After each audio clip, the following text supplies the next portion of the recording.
Welcome to FPL Selection. Today we'll see how the team is shaping up for Game Week 26, but first a quick look at how we got on in Game Week 25. So a total score of 110 points, and a rise up to just inside the top 2,000. So a much better week this week, sort of half the rank. Stars of the week then was Emery, the assistant manager, 14 points. Obviously very disappointed with the Ipswich draw. They had a lot of chances to score Villa, so I was sort of fearing the worst there.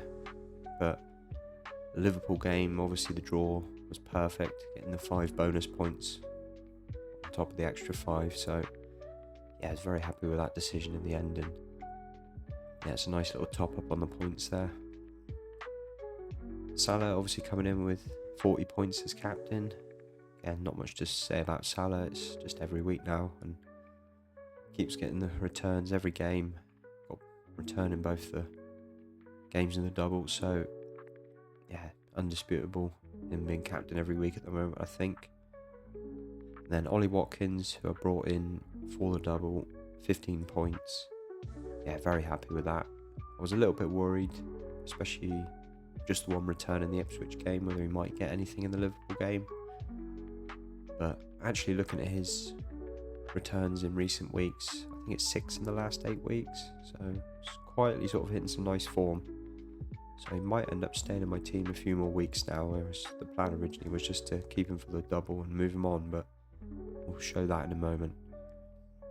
So let's look ahead to Game Week 26. Again this week I'm going to probably talk a little bit more about transfers and strategy, as opposed to going into much depth about the actual team. That's just because I've got quite a few thoughts at the moment on what I want to do, and I have got the assistant manager the last week of that to make a decision on as well. So let's have a look at the assistant managers for this week. Now I'm definitely going to go for another bonus game. I think it's just worth the risk, especially with just a single game week. I've already done really well out of the chip with Moyes and Emery, so yeah, I'm just going to try and roll the dice again and see if we can get another bonus game. Now there's 6 options. There's Glasner of Palace away at Fulham. Got Pereira for Wolves, they're away at Bournemouth. McKenna, Ipswich have Tottenham at home. Juric, Southampton have Brighton at home. Potter, West Ham have Arsenal away. And Van Nistelrooy, Leicester have Brentford at home. Now I think that's probably the list of my preference there, sort of from first to last. I think Crystal Palace and Fulham is probably the smallest gap in terms of quality between the two teams. Pereira and Wolves is more of a hunch, sort of more of an instinct there of just fancy Wolves to do well away at Bournemouth. I think they're a much better team than they were earlier in the season. They're quietly improving quite a lot, especially with Cunha back fit and firing now as well. And I think possibly Ipswich at home to Tottenham. They did win the previous game earlier in the season, but yeah, again, I think that's just quality gap is probably too much. Even though they're at home, I'd always fancy Spurs to score a few, so yeah, I think that's a long shot at the moment. I actually think Southampton is going to be a difficult fixture for Brighton. Brighton seem to do better against the bigger teams. Southampton are definitely improving, but they do still give away silly goals, so again, that's probably a shot in the dark. West Ham away at Arsenal. I mean, Potter is a great manager, and he is the sort of, tactician that could come up with something to get a result there away at Arsenal, but I just think, Arsenal are going to be too strong there, and it just seems like a very low chance. And Leicester at home to Brentford, I just think Leicester don't really offer anything. There's very poor defensively, and they're not scoring a lot of goals, so yeah, I think for me it's probably between Glasner and Pereira, and it's more just a case of, do I go with the smaller quality gap there between Fulham and Palace, or do I back Wolves to maybe sneak a result there away at Bournemouth? I have to do a little bit more digging there, but yeah, I think that one's going to come down to the deadline. I mean, I did consider keeping Emery, but there is no bonus this week, so, you know, it just doesn't seem like a very high upside, and Chelsea at home is not exactly an easy fixture, so, yeah, I think it'll be one of those 6 that I'll go for in the end. Not made up my mind yet.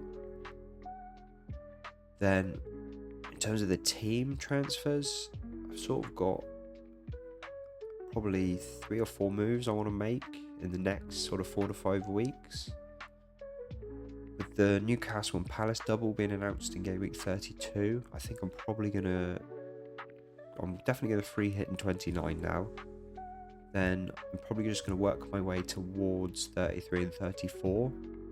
And then wildcard wherever I see it makes most sense when I get closer to the time.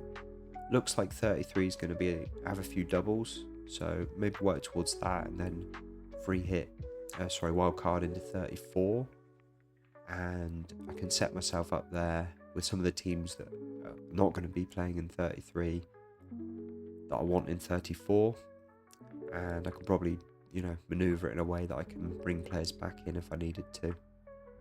So that's the general plan at the moment. So I've sort of got a couple of routes at the moment, which is I'm probably going to lose the 2 Villa players, Rodgers and Watkins. And it's either basically down to whether I want Anthony Gordon for several weeks or whether I want to just get him in for the double.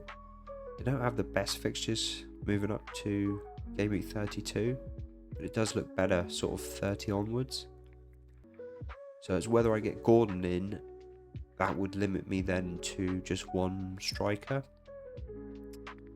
And if I wanted to get both strikers I'm looking at, I would then go for a budget option instead of Gordon. I'd go for Ouattara, double up on the Bournemouth midfield. Or potentially I'm looking at Christopher Nkunku. I really like the 27 and 28 fixtures, Southampton and Leicester at home. I mean, it is a little bit of a punt at the moment because he really doesn't look like he's the player he used to be at the moment. So maybe he needs a few games just to get the rhythm and get back to his best. But yeah, I think that's the riskier punt for sure. But I am sort of tempted at this time of the season just to start taking a few risks. I think the rest of my team is quite template, so doubling up with Palmer for those 2 games might be quite nice. So yeah, I'm still up in the air on what I'm going to do there. I might just wait until next week to make a decision. And then if just looking at the 2 strikes I'm looking at is Cunha and Mateta.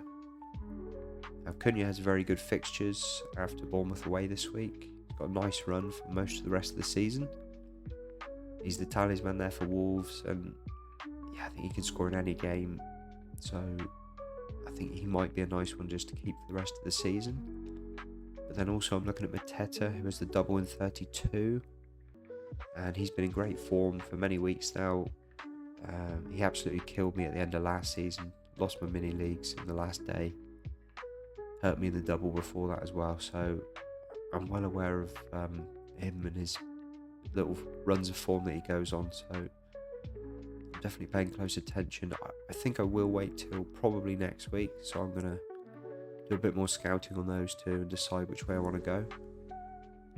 And especially with Watkins in the form he's in, I'm in no rush to get rid of him, even though it's Chelsea at home this week. I don't think that's a bad fixture for attackers for sure. So yeah, that's the general layout anyway of where I'm looking. So yeah, I think the best play is probably just do the manager transfer this week and wait and see for next week which way I want to go on the rest of the team.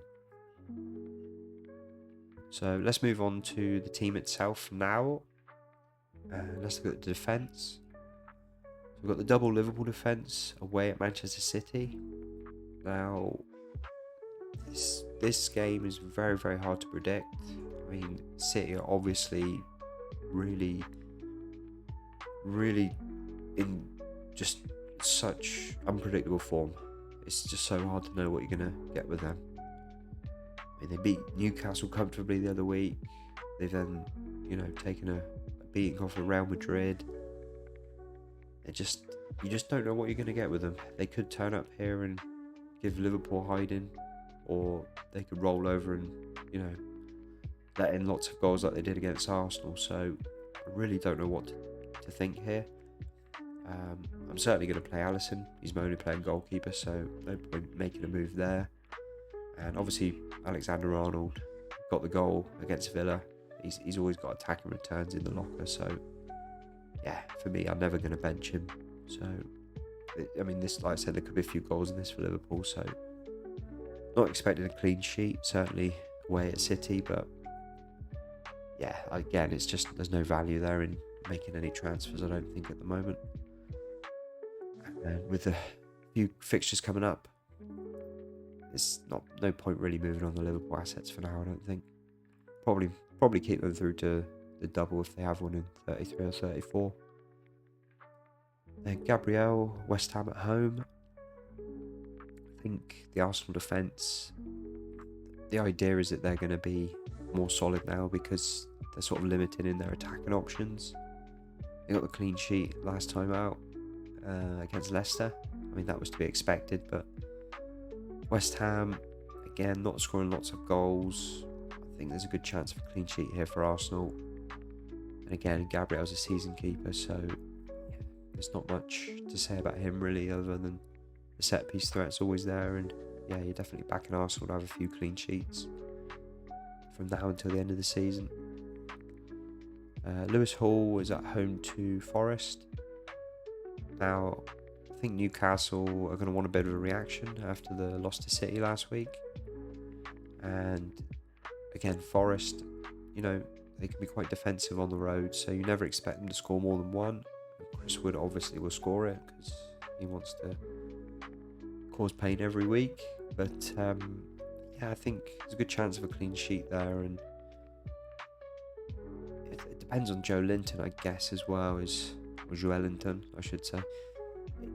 If he's back for that game, it would be, you know, much more likely of a clean sheet for Newcastle. I do think they miss him a lot in terms of the press and work rate and getting in people's faces, breaking up play.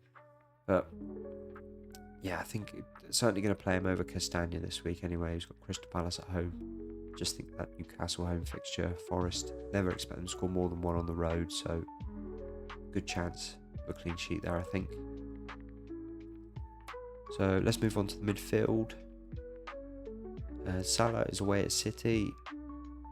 Again, we keep seeing every week now with Salah. It's just unbelievable. He loves to turn up against City as well and just show how good he is. You know, he always wants to make an impression in these big games, and yeah, the way City are defending at the moment, you wouldn't back them to stop him. So quite like to be my captain at the moment. I'm still debating it. I think there's some definitely discussion this week. You know, City can certainly turn up and kill the game with possession if they wanted to, I think. If they get the right setup.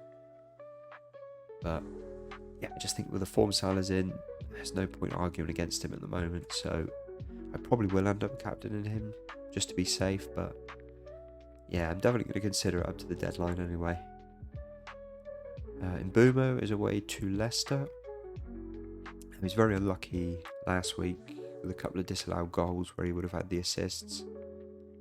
And yeah, he generally looked very lively every time I've seen him. So yeah, not so many returns recently, but yeah, Leicester away is a great fixture, so definitely looking to him to provide some points this week. Leicester definitely not really showing any resiliency in defence, so I'm expecting at least 2 goals here from Brentford. And yeah, there's got to be an Mbeumo involvement there somewhere, you'd imagine. And Kluivert's at home to Wolves. So still looks very good for the Bournemouth midfielders. They got a great run of fixtures. Kluivert got the return last week. It's unlucky not to have a little bit more, actually. Had some very good numbers there in terms of chance creation. So I think I am going to look to double up on them soon. I think I'd like to anyway if I can. I just think the run of fixtures, especially at home. But I do wonder if they are better against the bigger teams, just the style of play. It will be interesting to see. how they fare against a team where they're probably going to have a little bit more of the ball and, you know, sort of be the ones to dictate the game. So, yeah, I'll definitely try and watch this one just to see how they fare, because they have got very nice fixtures from now until at least sort of 33, 34. So, yeah, I'll keep an eye on them. And, yeah, his price anyway, Cliver, it's a nice budget option anyway, so yeah, very happy to have him, and yeah, potentially adding a second Bournemouth fairly soon. Then Rodgers is at home to Chelsea. He's very unlucky in both the games against Ipswich and Liverpool not to get something. He had very good numbers against Ipswich. Very creative and had some good chances. And he had a great chance against Liverpool right at the end. Yeah, could have been brilliant if he'd have got that one. But yeah, for now, I'm going to keep him. I think he's a great player, and Chelsea at home is certainly not a bad fixture for attackers, as mentioned earlier. I just think an extra week of information will be nice. So for now, I'm going to keep him in. He is a quality player. He's not quite. He's not going to get you returns every week. He's someone that sort of comes in fits and starts. He'll get you a nice haul, and then you might have a few twos back to back. So, yeah, I wouldn't normally have gone for him, but with the double, it made sense to bring him in. So, yeah, he's most likely to leave next, but yeah, I'm certainly not unhappy to have him in the team anyway for this week. Then Palmer is away to Villa. Now, the Villa defence certainly did look very shaky, especially in the Liverpool game. Giving the ball away in silly areas and, yeah, just giving away cheap chances, really. I think on another day, Liverpool might have scored 4 or 5. So, I think, especially if they play the high line as well, which we've mentioned a few times before, they've got the sort of makeshift defence with Disassi and Mings, but Disassi is going to be unavailable because he's on loan from Chelsea. So it'll be interesting to see who does play centre-back. Maybe Consul will be back for Villa. But they have got the young lad Garcia playing at right back, and he certainly looks, you know, a little bit inexperienced. I think there's going to be some chances here for Chelsea, and that's why I am also considering if I could bring in Kunku in this week and get the dub in on the double Chelsea attack early with the Southampton and Leicester games coming up. I do think there's going to be some joy there for Palmer and Kunku, high line of Villa, so yeah, it'd be an interesting one to watch there. And Palmer's such a quality player, I think we're going to see it very soon. I'm certainly considering him as a captain option this week as well. I think the Leicester and Southampton games coming up, and I do like to captain sort of the same player for several weeks in a row. There's a little bit of me that wants to take the gamble there and go with Palmer just for this next 3 weeks, because if he does hit it off this week, you know, I'm going to get the advantage of, you know, get the gain on everybody else early, and then if everyone else is then going to captain him for those next 2 weeks, could be interesting. So it's something I'm going to think about anyway.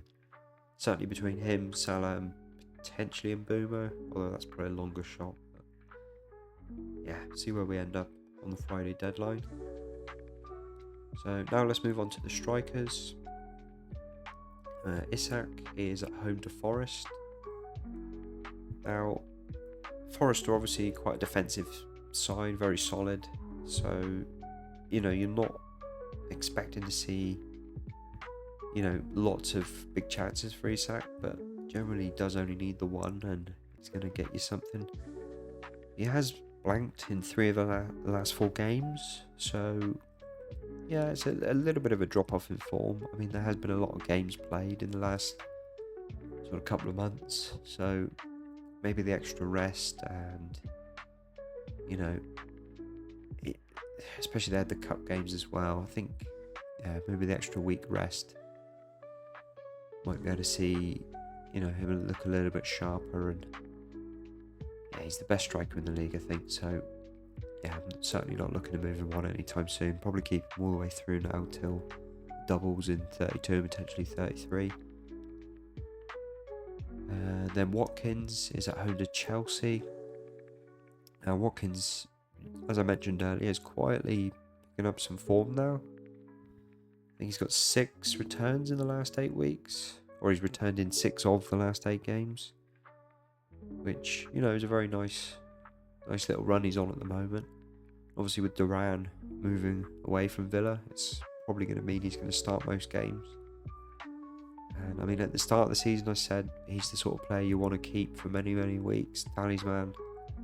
I mean, the Duran situation obviously changed that a little bit, but there is part of me that's thinking I've got 2 really good forwards here.